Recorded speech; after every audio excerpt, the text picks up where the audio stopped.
दोस्तों, क्या आपको थायराइड की बीमारी है और आप रेगुलरली दवा ले रहे हैं पर फिर भी आपका थायराइड टेस्ट नॉर्मल नहीं आ रहा है? आपकी बाकी सभी जांचें नॉर्मल हैं और आप समझ नहीं पा रहे हैं कि थायराइड को कैसे मैनेज करें। दोस्तों, क्या आप जानते हैं कि आप दवा के साथ साथ अपनी डाइट में कुछ बदलाव करके अपनी थायराइड की बीमारी को मैनेज कर सकते हैं? क्या आप जानते हैं कि जहाँ कुछ फूड आइटम थायराइड हार्मोन को शरीर में कम कर सकते हैं, वहीं कुछ फूड आइटम्स थायराइड हार्मोन को शरीर में बढ़ा भी सकते हैं। आज के इस वीडियो में हम बताएंगे कि अगर आपको हाइपोथायराइडिज्म है या हाइपरथायराइडिज्म है तो कौन कौन से फूड आइटम्स आपको खाने चाहिए और कौन कौन से फूड आइटम्स आपको अवॉइड करने चाहिए। और इस वीडियो में हम आपको एक ऐसा फूड आइटम भी बताएंगे जो आप अपनी डाइट में शामिल करके अपने थायराइड फंक्शन को नॉर्मल कर सकते हैं। इसलिए दोस्तों, आज के इस वीडियो में अंत तक मुझसे जुड़े रहिए।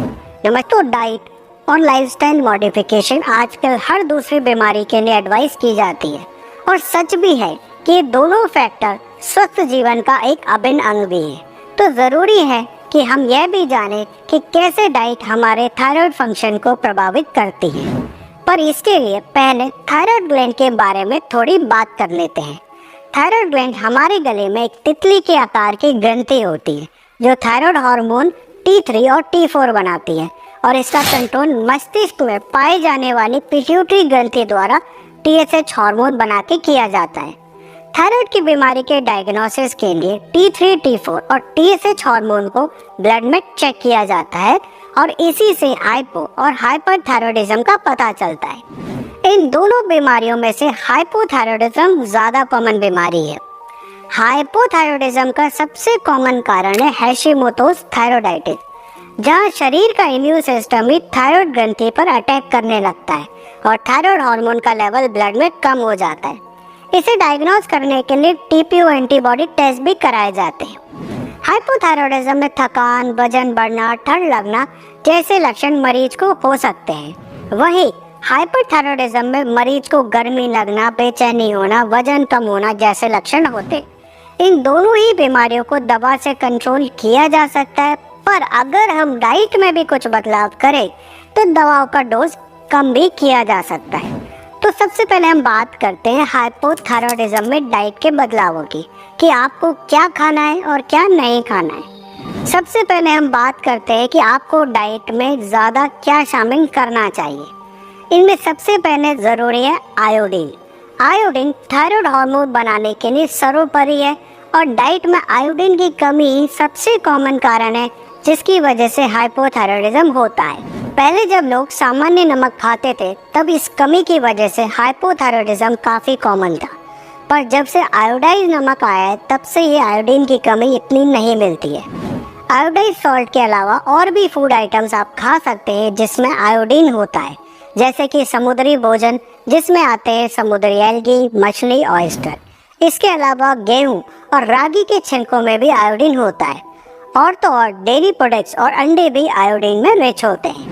अगला ज़रूरी एलिमेंट है सेलेनियम, जो थायराइड को ऑक्सीडेटिव स्ट्रेस से बचाता है। इसलिए वे फूड आइटम जिनमें सेलेनियम हो आप अपनी डाइट में ज़रूर शामिल करें।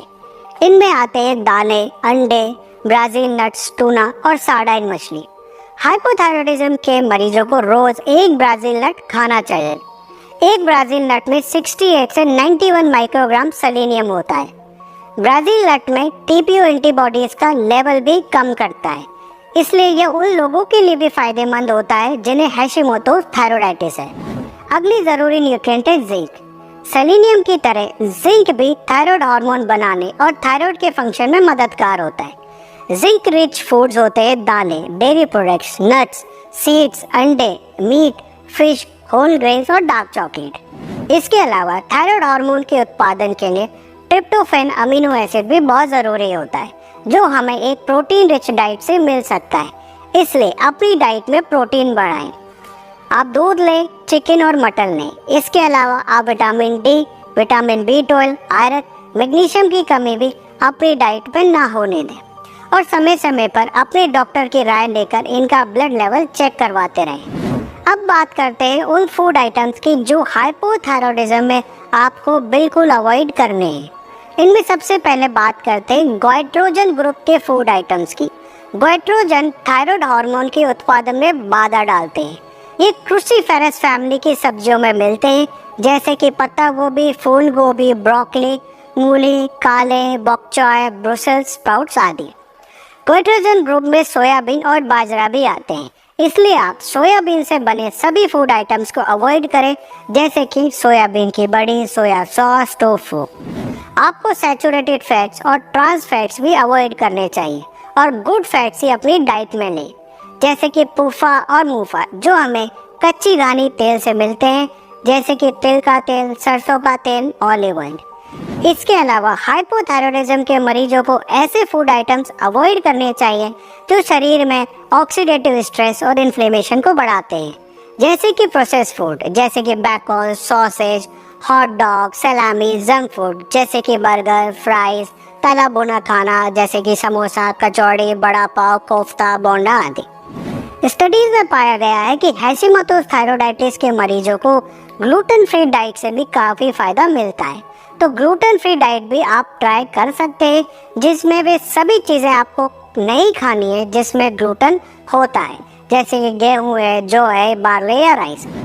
दोस्तों, अब बात करते हैं हाइपरथायराइडिज्म की, कि उन फूड आइटम्स की जो आपको हाइपोथायराइडिज्म में खाने चाहिए और जो अवॉइड करने चाहिए।